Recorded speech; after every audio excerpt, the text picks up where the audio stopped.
From Pacifica, this is Democracy Now! NSA and the intelligence community in general is focused on getting intelligence wherever it can, by any means possible, that it believes on the grounds of sort of a self-certification that they serve the national interest. As Edward Snowden seeks clemency from the United States, the New York Times reveals new details about how the NSA is spying on everyone from United Nations Secretary General Ban Ki-moon to climate change conferences. We'll speak with Times reporter Scott Shane, who just wrote the front-page piece, "No Morsel Too Minuscule for All-Consuming NSA." He writes the NSA has emerged as an electronic omnivore of staggering capabilities, eavesdropping and hacking its way around the world.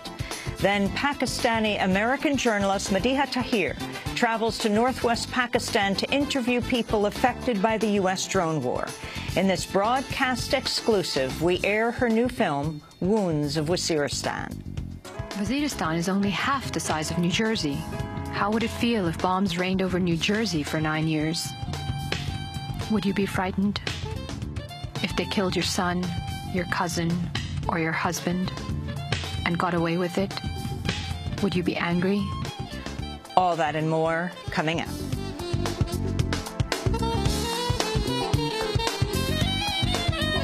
Welcome to Democracy Now!, democracynow.org, The War and Peace Report. I'm Amy Goodman. Former Egyptian President Mohamed Morsi appeared in court today 4 months after his ouster in a military coup. Morsi faces charges surrounding the deaths of protesters killed in a rally against his government last December. Today's hearing marked Morsi's first court appearance since his ouster, a period that's seen hundreds of his supporters shot dead by state forces. Morsi told the court he remains Egypt's legitimate president and reportedly chanted down with military rule. The trial's been adjourned until January. On the eve of Morsi's trial, Secretary of State John Kerry visited Cairo for talks with his counterpart Nabil Fahmy. Kerry addressed the recent U.S. decision to scale back military aid to Egypt's government.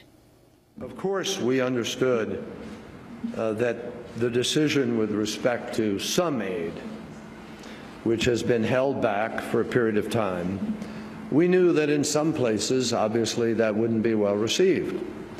But it's not a punishment. It's a reflection of a policy in the United States under our law. We have a law passed by the United States Congress regarding how certain events unfold with respect to the change of a government in a country. And we're bound by that. After Egypt, Kerry flew to Saudi Arabia for talks with Saudi King Abdullah. The Pakistani government's warning of a new rift with the U.S. after a CIA drone strike that killed the head of the Pakistani Taliban. Hakimullah Masood and 6 other militants died on Friday when U.S. missiles hit their vehicle in North Waziristan. Masood had a $5 million bounty on his head and was accused of responsibility for thousands of deaths. The attack came just as the Pakistani government had relaunched peace talks with the Taliban. Pakistani officials were reportedly set to meet with a delegation of Taliban representatives the following day. Pakistani Interior Minister Chaudhry Nassar called the strike an attack on regional peace. Brick by brick, in the last 7 weeks, we tried to evolve a process through which we can bring peace to Pakistan. And what have you done? You have scuttled it on the eve of the day, or 1 day before, 18 hours before, a formal delegation of respected ulama or religious leaders was to fly out to Miran Shah and hand over this formal invitation, both as far as the venue is concerned and also as far as certain other issues were concerned. In addition to announcing a review of U.S. ties, the Pakistani government also summoned the U.S. ambassador to warn of a standoff unless drone attacks cease. Also denouncing the strike, the leading Pakistani opposition leader Imran Khan proposed a ban on NATO supply trucks inside Pakistan. Khan accused the U.S. of sabotaging the peace talks. मुझे बड़े अफसोस से कहना पड़ता है I feel saddened to say this, but just as the dialogue was about to start today, those Taliban who were to take part in the talks, including Hakamullah Mossadegh, were killed by yesterday's drone attack. It was done to sabotage the talks. The Pakistani Taliban has reportedly picked Khan Sayed as its new leader. He previously served as second in command. The suspect in Friday's armed attack at the Los Angeles International Airport could face the death penalty for shooting dead a Transportation Security Administration officer and wounding 5 other people. Paul Ciancia is charged with murdering a federal officer and committing violence at an international airport. LAX police head Patrick Cannon described the attack. 9:20 this morning, an individual came into Terminal 3 of this airport, pulled a assault rifle out of a bag and began to open fire in the terminal. He proceeded up into the screening area where TSA screeners are and continued shooting and went past the screeners back into the airport itself. Personnel officers from Airport Police, Los Angeles Airport Police, responded immediately to the calls. They tracked the individual through the airport and engaged him in gunfire in Terminal 3, and were able to successfully take him into custody. The slain victim, Gerardo Hernandez, was the first TSA agent to die in the line of duty since the agency's creation following the 9/11 attacks. He was a married father of 2 who had emigrated from El Salvador as a teenager. Citing a law enforcement source, the Southern Poverty Law Center says the gunman was carrying a note making racist, homophobic, and sexist slurs about government officials and describing the TSA in conspiratorial terms. Ciancia remains in critical condition and unresponsive to police questioning. The Obama administration is rejecting calls to grant clemency to NSA leaker Edward Snowden just days after Snowden asked for international help. In a letter given to a German lawmaker last week, Snowden called on the U.S. to drop charges against him, writing, quote, "Speaking the truth is not a crime." On Sunday, White House senior advisor Dan Pfeiffer ruled out clemency and said Snowden should return to face criminal charges. In some of the latest Snowden disclosures, the New York Times reports the NSA intercepted the talking points of UN Secretary General Ban Ki-moon ahead of a meeting with President Obama in April. The NSA also mounted a major eavesdropping effort focused on the UN climate change conference in Bali in 2007. We'll have more on the story with the New York Times reporter Scott Shane, who wrote it after headlines. A newly disclosed document shows the British government justified detaining the partner of journalist Glenn Greenwald by accusing him of espionage and terrorism. In August, David Miranda was on his way home to Brazil when he was held for almost 9 hours at London's Heathrow Airport. He faced repeated interrogation, had many personal items seized, including thumb drives carrying information used by Greenwald in his reporting on NSA surveillance. An internal police order authorizing Miranda's detention from that day says, quote, "Intelligence indicates Miranda is likely to be involved in espionage activity." It continues, "We assess that Miranda is knowingly carrying material, the release of which would endanger people's lives. Additionally, the disclosure or threat of disclosure is designed to influence a government and is made for the purpose of promoting a political or ideological cause. This therefore falls within the definition of terrorism," unquote. The UN's top scientific panel on climate change has concluded global warming will threaten the world's food supply in the coming decades.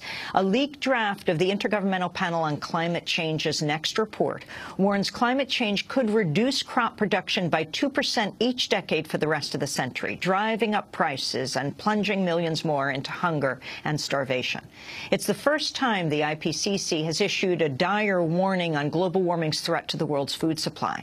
The report also warns global warming could exacerbate a number of other problems, including poverty, water scarcity, and war. The panel's report is formally due in March. According to NASA, new data shows this past September tied 2005 for the warmest September on record. Israel's preparing a new round of annexation projects in the occupied West Bank. On Sunday, the Israeli government issued tenders to build over 1,800 homes in the West Bank and East Jerusalem. It's also reportedly planning to build a new separation wall along its border with Jordan. The move comes ahead of a visit by Secretary of State John Kerry to encourage U.S.-brokered peace talks.